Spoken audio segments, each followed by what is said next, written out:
God took the initiative. He sent some really weird person to talk to you about the gospel. And now you are one. He took the initiative. The way you come into salvation is the way that salvation is sustained. We love him because he first loved us. It takes God to love God. Only God can love God. So God intends to give you love so you can give love back to him. That's how the kingdom works. Nothing originates in you. That's why heaven is not very PC. There's no PC in heaven. There's no performance Christianity in heaven. You can't earn anything from the Lord. Everything comes to you as a gift. Grace is a gift. Salvation is a gift. Righteousness is a gift. Everything is a gift. Jimmy the Apostle put it this way. In James 1:17, he said, every good and perfect gift comes down from the Father of lights, in whom there is no shadow and no variation of turning. God ain't going to change his mind about you. The great thing about God is he never gets disillusioned with us. It's because he never had any illusions in the first place. He knows exactly what you're like, and he's not actually been disappointed in that.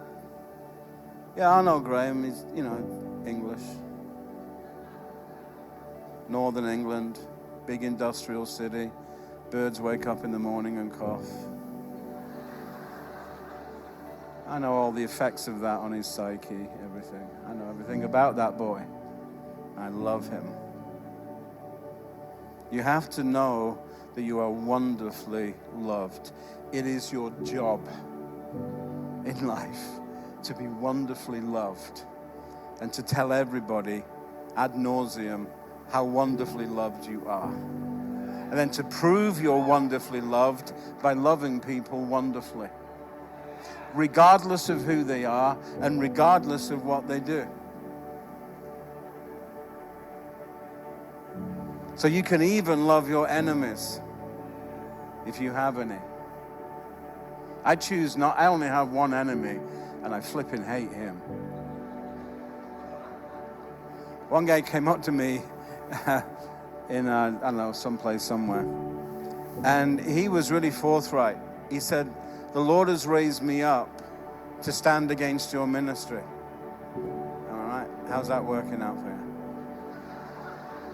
He said, I'm just getting started. Okay. He said, I want you to know that I hate everything you stand for.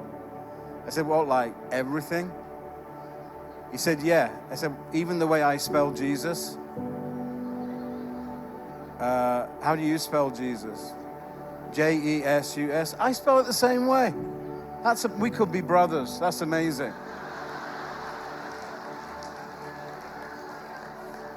He said, well, I want you to know that I'm your enemy. I said, no, you're not.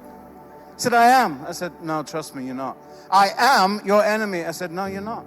He said, why? I said, it's Tuesday. I don't take enemies on a Tuesday. Seriously? Do you even read the Bible?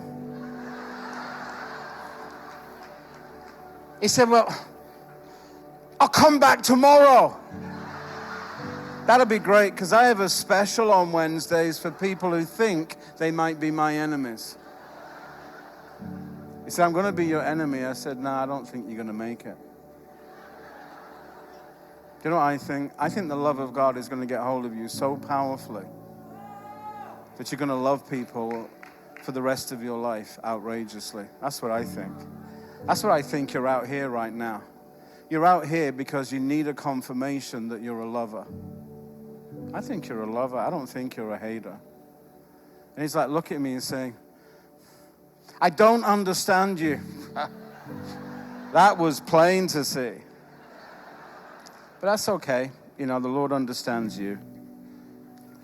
But this is your moment to turn and become a lover, because really none of us are haters of people. We don't fight flesh and blood because we're not dumb. Right? I mean, the Lord tells us not to do it, so to do it will be dumb, right? Oh my God. Really? You got people that you hate? Come on. Stop it. I'm going to upgrade that. Just stop it. You don't need to do it. It's not you. You got no excuse for doing it. When you're being marvelously loved, you have no excuse.